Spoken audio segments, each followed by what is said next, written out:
Hello, it is episode 14 of the YMAO Podcast. Welcome back.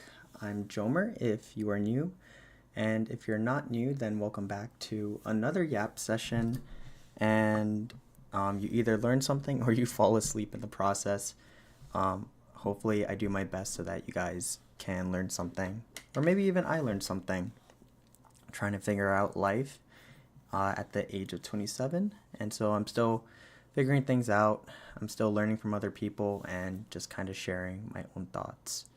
So today I woke up at 6:30 a.m. for work, and I figured out a lot of stuff for scheduling different types of events. And so I thought it was super enlightening. In the past, I used to just kind of schedule everything. And so, if I had a full day of work, I would say, all right, like my work and my workout routines and my projects, these are all of the same priority. They're all super important to me. Hanging out with my friends and family, they're all the same priority. And so I would kind of group things together, and it took me it took me a really long time, pretty much until this morning, to realize that all of these tasks, even though in terms of priority they're all important to me, these tasks have their own nature to them. And I feel like this isn't talked about a lot actually in a lot of self-improvement and personal growth books. And so I wanted to talk about it a little bit. So every task that we do has a set amount of time, which is just everything, right? Like exercising takes a certain amount of time, homework takes a certain amount of time, studying takes a certain amount of time, and spending time with people takes a certain amount of time. And when we think of time this way, it is actually super easy to just see that that like we have a certain finite amount of time in a day. You have 24 hours in a day. 8 hours goes towards eating, 8 hours go towards sleeping, 3 hours go towards eating, and you go down the list minusing time. And I realized that it doesn't really work that way when it comes to planning different things, planning out events and planning out self-improvement tasks that you want to do for yourself. And they all work differently. And so I'm going to talk at least a little bit about my current schedule and what I'm currently figuring out, and maybe it'll give a little bit more of an explanation for how it can fit into your life. So the first thing that I was trying to figure out was I was trying to figure out my workout routine, and I was trying to figure out the time that I needed to spend on projects. And when I thought about it, I realized that these two things had two very different principles in like how you should be spending your time. So for example, projects like working on editing a video or trying to work on my app or study concepts so that I could be a better I could be a different sorry, there's like a spider web. So that I could be a better app developer. Those are things that I can do on my own time, and you can kind of pick up a book or pick up a phone, and you can start editing, you can start learning whatever you want, and you don't really need to be in a physical there's not a strict rule about being specifically at a place in order to spend your time doing these things. And I don't have a name for what these are, but for now we're just going to kind of call them like mental tasks. I think in my notes I wrote them as non-workout and workout tasks, but let's call them mental tasks. Things that primarily use your brain. And so there are problems that you can kind of take anywhere, because let's say that you're stuck in editing a video and you don't really know the sequence of the different clips you want to put in. People can debate, okay, well, you have to be at your computer in order to move the clips around and see what works and listen to the music. But the truth is that you probably already know the music and you know the sequence and you know the different clips that you need to use. And it's really about just kind of seeing things from a different perspective. And you can think about that in your head. You can step away from the computer and you can think about how exactly you want to organize this video in order to make it. And then 80% of the work is figuring it out, and 20% of the work is actually going onto the computer and moving the clips around and, making sure the music is good and all of that. And so these mental tasks can be done without a need to be in a physical place. And then I guess you have what I'm going to call physical tasks. I had it in the form of working out. So primarily I was trying to figure out the type of gym regimen that I wanted, the type of gym routine I wanted, and how to fit that in with volleyball as a sport. And so these things have a more strict requirement to be in a place, right? You need to be around gym equipment. You need to be at a place where you have weights, or you need to be like at a gym. So you need to be physically there. And so the constraints are different between these two different types of events that you're trying to plan for. And it's not just the physical, like it's not just the physical aspect and, and which part of your body you're using, whether it's your brain or your body and stuff, but it's even just like how you even relax from these things.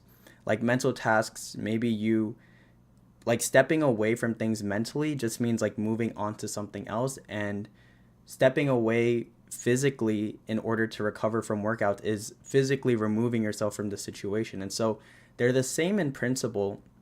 Like the idea of stepping away is there, but how you step away from these tasks and how you take breaks and how you can, and more importantly, how you can be flexible around these events are all different. So, for example, physically, and to be fair, like all of these principles are very similar in practice. It's just kind of like seeing them from the lens of what, like specifically for what the event is. So if I miss a gym day, for example, if I miss a gym day and I'm doing my arms, I can't really, like I can do arms the next day, and then I can also do the workout that I was going to do the next day as well. Like let's say my next day I was supposed to do leg workouts, so I'm doing arms and legs, and then I'm like killing myself because the next day I have to work out something else, and now my entire body is sore. So it doesn't really help your body recover. And so you can't really you can do it like 1 week or 2 weeks, but if you do it enough, you'll just kind of not give your body time to recover.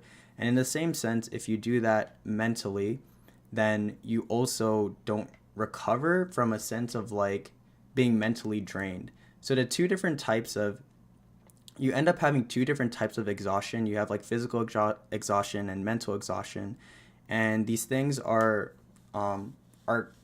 like, again, they have the same principle. They, like, if you're exhausted in general, you need to deal with the exhaustion by recharging. But it's important to bring awareness to realize that like you can't, like if you're physically exhausted, you can't mentally recharge that exhaustion, right?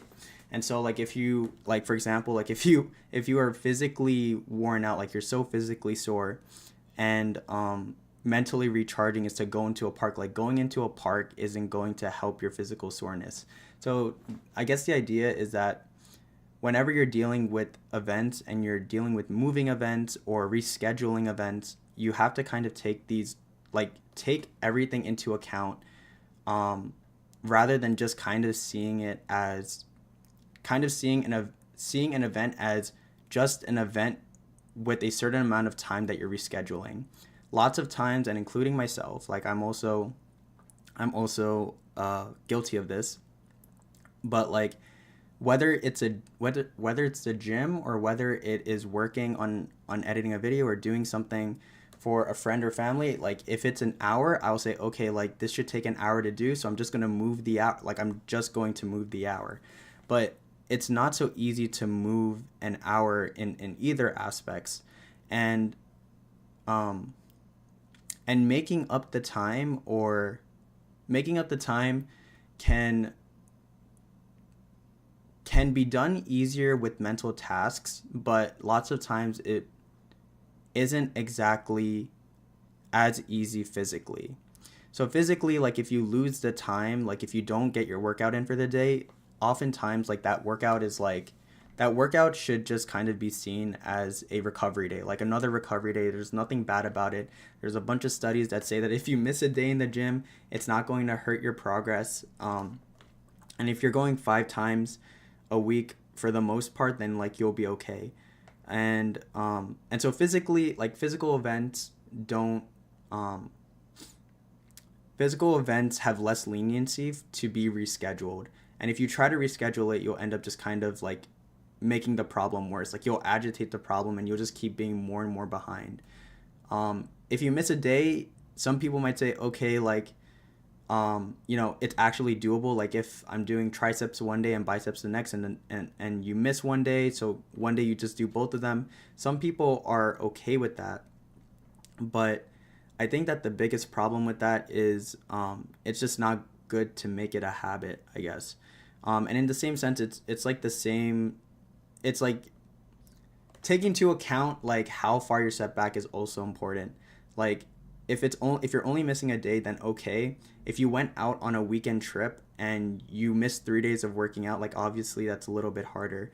And so you kind of have to make the decision of if you just want to drop the day and just say, okay, I missed that day, or to make it up. And either way, you kind of have to like weigh the pros and cons of rescheduling an event. And personally, I feel like it's a lot easier to just kind of like kind of just take your losses and to accept them and realize that, life kind of just gets in the way sometimes, and that life is supposed to be flexible, and to just kind of drop it and kind of see things from a positive perspective. You can kind of see a missed workout as being behind on your gym goals, or being behind on strengthening your muscles, or you can see it, like I said, as another recovery day, which is always like important when trying to make sure that your muscles are strong and growing in the right way. And it doesn't really hurt anybody as long as you don't make it a habit, right?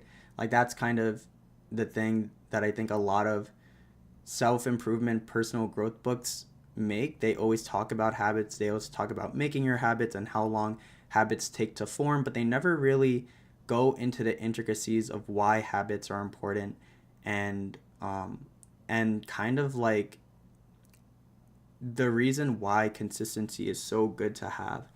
And maybe that's like a topic for a different time, or after I finish explaining this, if I remember it. But the whole point of what I'm trying to make from this entire concept is that every event has their own nuances, and you kind of have to take it all into account. Do not try to move a day or try to move an event just kind of thinking that it's as easy as moving the time around, because moving time around it just doesn't work like that. Like you don't just move time, like time is constantly moving, and like whether you move it or not, like your body is going to feel it, your brain is going to feel it. And the worst part about trying to make up work, if the reason why I'm recommending to not make up the work if you can. So for example, like if you have a project, if you're in school and you have deadlines, I get it, you have to push yourself. But what ends up happening is you go through that process, you get through it, you push yourself really hard, and then you just burn out like kerplop, like you turn into mashed potato, and your brain turns to mush. And if you're working physically hard, like you're in a team and you're pushing yourself really hard, your body goes to mush, and it not only makes you more fragile or vulnerable to feeling pressure, both physically and mentally, but it just doesn't leave you in a state where you can do more long term. And so like that's the goal, and that's why like part of why consistency is good is because doing things over a long period of time is better than being able to do things in bursts and doing it like once in a while. Because if you do things once in a while, it's like cool, like you have a really strong output. But if you only do it one time or you don't make a habit of it, if you don't make a habit of it, then you're just going to have like inconsistencies, and you're not really going to get into a flow of kind of having a structure. The only caveat there is if you're the type of person that likes to do things in bursts, then that's totally cool. But at least you have a structure. At least you're doing things in a way where you're able to just you're able to organize your time in a way that works for you. And that's kind of like, I guess that's what I'm trying to get at. The whole point of explaining all of this is to make a schedule or to have you organize your time in a way where time works better for you.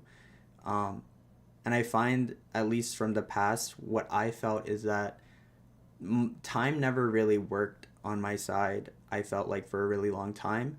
I felt like I was constantly battling time and trying to push myself against the clock, and I would wake up constantly at 6 a.m. and sacrifice time somewhere else, whether it was my sleep or whether it was with friends or family, in order to pursue other parts of my life. And it's only now that I'm recognizing that if I recognize what the type of events are and what they're supposed to mean in my life, then you can like have it all.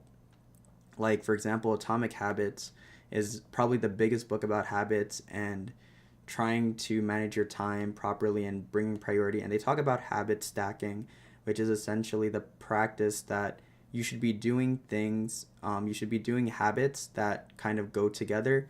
So, for example, if you're working out at the gym, then playing a sport might be something that is kind of done in tandem or it's done in parallel, because they both have to do with physical exercise. And so like if you're already leaving the house to go to the gym, you might as well also leave to play your sport. That's like the general idea. And that in practice is like what's important. But I think the book and also the idea of habit stacking kind of emphasizes putting tasks together and kind of doesn't talk about, or it does talk about, but it doesn't explain that you can habit stack in a way where you can do tasks of every type. You can do physical tasks in the same day that you do mental tasks.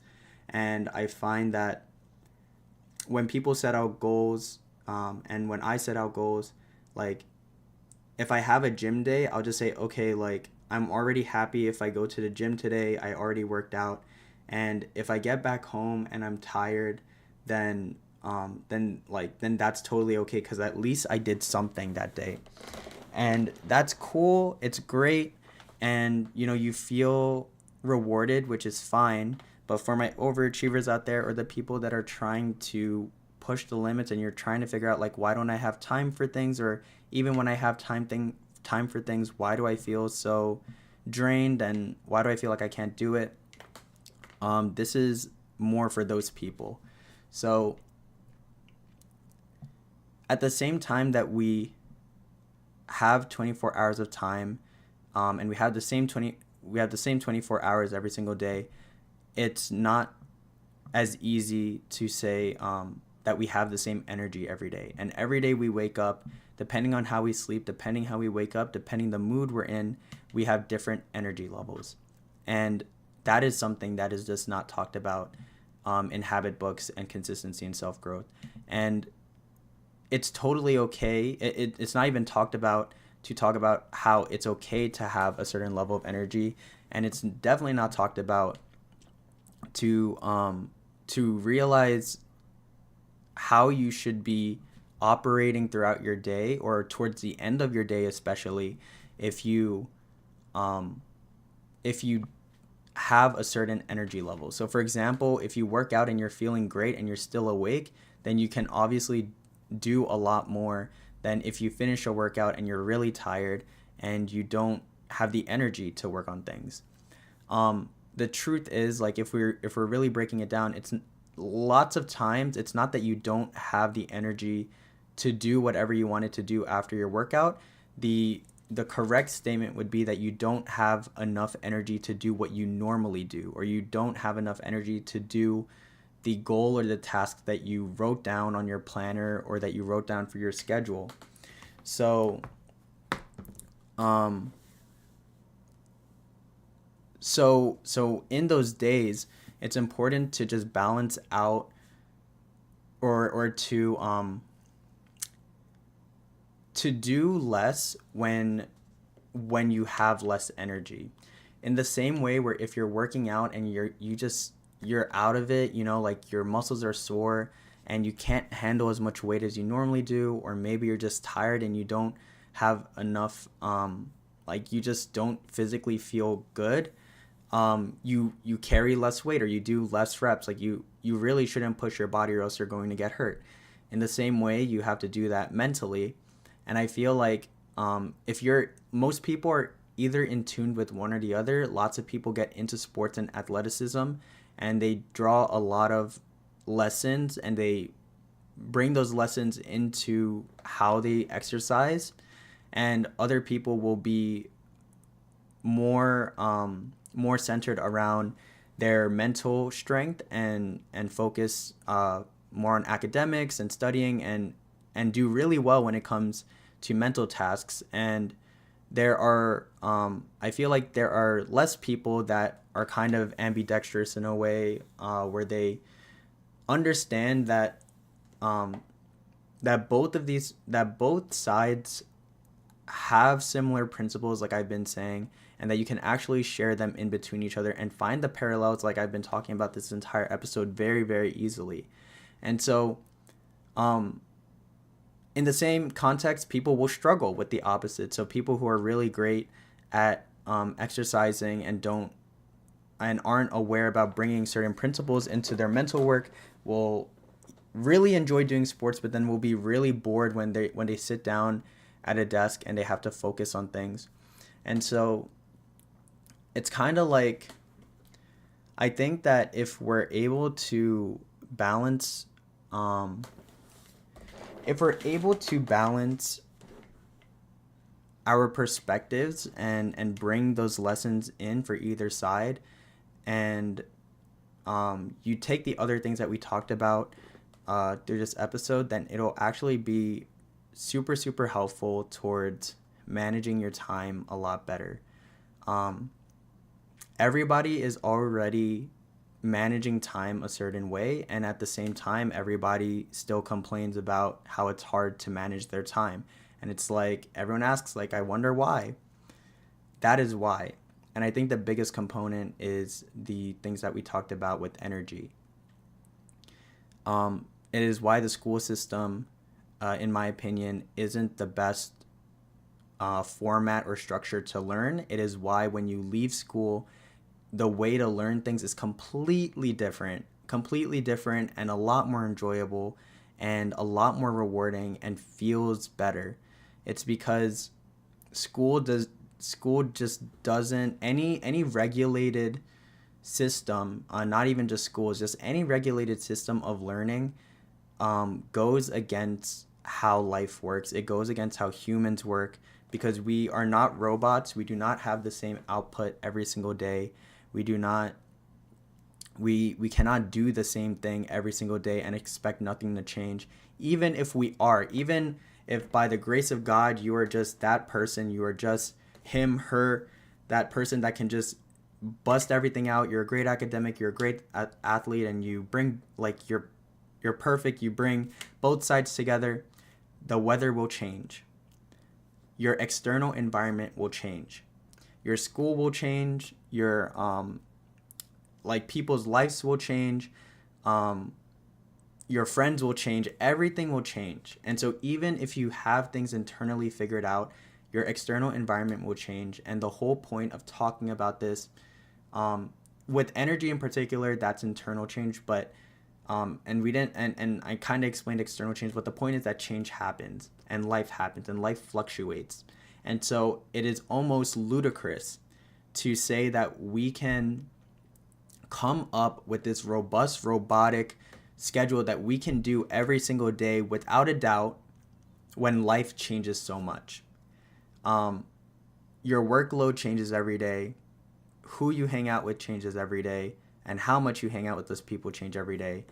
Like, so many things change, and the whole point of making a schedule, and the best part about like, when you make a good schedule is when you are able to be flexible, and it's not just being flexible with it's not just being flexible like, okay, I'm gonna put free time in on my Friday afternoons. Like, it doesn't work that way. Like, this is like I'm so heated about this because I just figured this out, and because I've been trying this for so many years and it just hit me. But it makes sense. You can't just schedule free time on a Friday afternoon to recharge, because you can't spend that time the same way every Friday. Um, just think about your Friday nights. Like, something happens every Friday night, and if it doesn't, then you're inside and your night changes. Like, it always changes, and it's not just your Fridays, it's your Mondays, your Tuesdays. It's every single day of the week. And so you have to account for life being being chaotic, and you need to realize that when people say to make your schedule flexible, in a non-work context, if you have a manager telling you to make your time flexible and stuff, that's a whole different thing. But for the purposes of what we're talking about, when it comes to flexibility, what it really means is to be okay and to accept when life comes, make a decision that you're happy with when it comes to scheduling your time or dropping a task that you're not able to do, and move on. I'm currently trying to figure that out and what to exactly do when you come across something that's complicated. Like, let's say you're going to work out, but then you realize it's somebody's birthday and you can't work out. Like, what do you do about that? In the same way, like, let's say you really needed to work on a project, and then same thing, a birthday happens and you can't work on the project that day. What exactly happens? And how that, like, and how to go about that in a way where it feels comfortable. And it's different for everybody. Like, in the same way, some people will go crazy if they don't do these mental tasks, if they don't work on projects that itch that part of their brain where they're educating themselves. And some people will go crazy if they don't go outside and they don't exercise, because, like, the chemicals that they get from working out helps them throughout their day, and it just, like, feels natural to them. So I'll talk about it a little bit more when I finish writing it, because I'm in the middle of writing, like, my schedule out and working out all the different kinks. But I think this is enough to at least get you guys started on trying to build your own schedules, and trying to build those schedules coming in from a lens where you really do see that you have to be flexible in life throughout the entire week. And it doesn't just mean to put blocks of free time, because blocks of free time are great. They're great to just kind of, like, make sure that you have time to do things. Like, it does help. But the whole point is that even free time is still time. And all forms of time can change. Like, all forms of time can end up being changed by internal or external environments, whether you want to or not, or whether you want the change to happen or not. You may have free time on a Saturday and then realize that one of your project teammates, is that what they're called? Project classmates or whatever, forgot to do their part, and you have to now spend your Saturday to work on things when you weren't expecting to work. And now you're frustrated, now you're upset, and you lost your Saturday, and you're supposed to relax, and you think about all these negative things. And granted, it's a negative situation that happens, but it doesn't help you finish what you have to do. It doesn't help you finish what you have to do. It doesn't help you be productive, and it just kind of, like, drains your energy even more.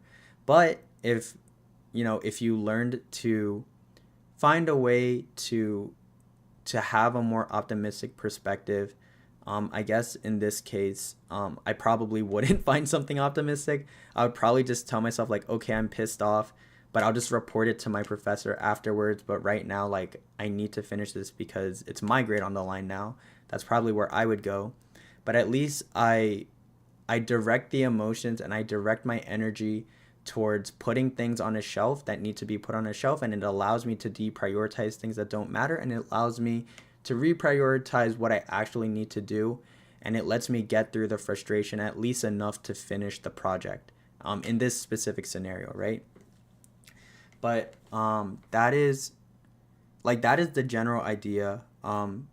If you can change your perspective, you can change your mindset in order to be more flexible, then it helps your schedule be better, and it helps your mindset be better so that you don't feel stuck. You don't feel like you have this boring routine every single day. It allows you to at least feel like you're living life a little bit more. It allows you to, like, it'll feel like, trust me, like I haven't even done this. I'm starting it either next week or tomorrow. I'm still deciding which one, but it already feels, just from reading it and kind of just understanding and why it resonates with me, it already feels like it is more natural for me to go down this route. And that is because I am naturally more of a chaotic person. I like to have structure, but at the same time, like, I end up doing random things sometimes. Like, sometimes people will message me to do things and I'll just hop on whatever, like Discord, to play games or leave my house to hang out with people. And I don't really control when people want to invite me to things or when text messages come in. So I've always had a kind of sporadic, go with the flow mentality, and it's been very in tune with how life can be. Some people may have more of an ability or a capability to have a more routine lifestyle, and I get that. But I think this principle just happened to be more prominent in the way that I live, and I realize that it happened, like, a lot of what I'm talking about just happens to people regardless, and some people may not be aware of it and will say, like, oh, well, this doesn't happen to me, but it does. And the reason why you feel it doesn't happen to you is because you're either not owning up to things, not accepting things, and or taking out the frustration or the negative moments on other people, or you're the person that's causing negative things, where, like, maybe you are the project teammate that just drops things because you just felt like it, and then you don't deal with the ramifications or the negative responses that kind of happen from being negative in people's lives. Because lots of times, like, in that scenario, people will kind of, like, close their mouth, do the project, and then just be like, I just want this thing to be done so that I could be done with this project and I never have to work with them again. And this person never really realizes or really understands the full gravity of how much they affected people negatively. So there's a lot of different reasons why things just why people don't have this mindset and stuff. But in general, it leads, like, what I'm talking about leads to a schedule that can actually help you be productive. In my opinion, I firmly believe it. And I think it's not hocus pocus. I've read a lot of personal growth books. I feel like I've been in the productivity space enough. I'm not a doctor or a scientist, but I've definitely read enough from doctors and scientists to understand, like, what works and what doesn't work. And I've tried a bunch of things that work and don't work for me. And from that perspective, I feel like I'm very much the average person. I fail, I succeed, and lots of times I fail more than I succeed. And I fail a lot. And so I feel like I'm coming from a place where I've failed a bunch, where I've been a procrastinator, where I've been a productive person, and where I'm trying to be more productive and realizing that this is kind of like a good way of life, or just I say it's a good way to schedule things, but it's just like a good way, a good perspective of how to see life, so that you can kind of deal with life in a way where you can kind of ebb and flow and deal with all the things that come into your life, and make sure that you don't respond to things in a way where it makes your life worse, or it doesn't make your life as good as it can be. Like, if something negative happens in your life, some people say to take the higher ground, and And that's what'll make you a better person if you're stoic about a situation, if you stay strong, or you be the better person. But it's not as easy, and it's easier said than done. And it's not so easy to just look the other way. And sometimes it's not right to look the other way, because then the other person will never know what they did. And in the same way, like, it's even harder to even communicate with someone, and to communicate the right way, and to communicate the right way so that somebody understands from their perspective. There's so many different things, but in general, dealing with life in a way where you ebb and flow, you deal with the chaos, and you handle the chaos in a way where it can be contained a little bit, which is possible. You can't control everything, but you can at least move the water a certain way. You can direct the water and have it move a certain way, and then you can flow in that direction, which is at least positive, in the sense that you're going in a direction rather than feeling lost, feeling like you're in the river and the tide is just pulling you and you don't really know where you're going. And in this metaphor, if you're in the river already and you already feel like you're kind of drowning, or you're moving around, all of the stuff that I've been talking about is symbolic of kind of like finding things around you in order to help you be grounded, to be able to grab the side of a river or to grab a rock and to ground yourself in a pulling current, so that you can kind of assess your situation, and then you can continue going with the flow and seeing where to go, rather than just kind of willingly letting the river, letting life kind of control you, letting your emotions control you, and all of the stuff that kind of make life a little bit harder to deal with, and adds a lot of pressure and a lot of feelings of not being in control. But cool. That is what I had to say. My brain hurts, honestly, from spewing and throwing up all of that, all of the ideas that have kind of been brewing in my head the entire day. But yeah, I'm really happy that I kind of ended up finding a way, at least for this podcast episode. This entire way of thinking of things is my way of trying to schedule time. I might try to it's not that I might try, I probably will try to formulate it so that I can like push out documents or something easy that people can follow, like a template. And that'll hopefully make things a little bit easier for you guys as well. And I think it might be fun to even just do. So yeah, thank you guys for joining.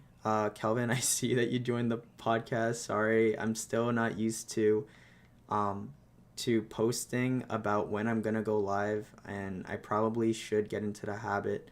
I'm just trying to worry about consistently putting out the podcast, and then worry about all the things about being more proper. So apologies, but thanks for stopping by. Thank you everybody for watching. Hopefully you guys learned something if you're still here. And I will see you guys in the next podcast episode. Subscribe for more.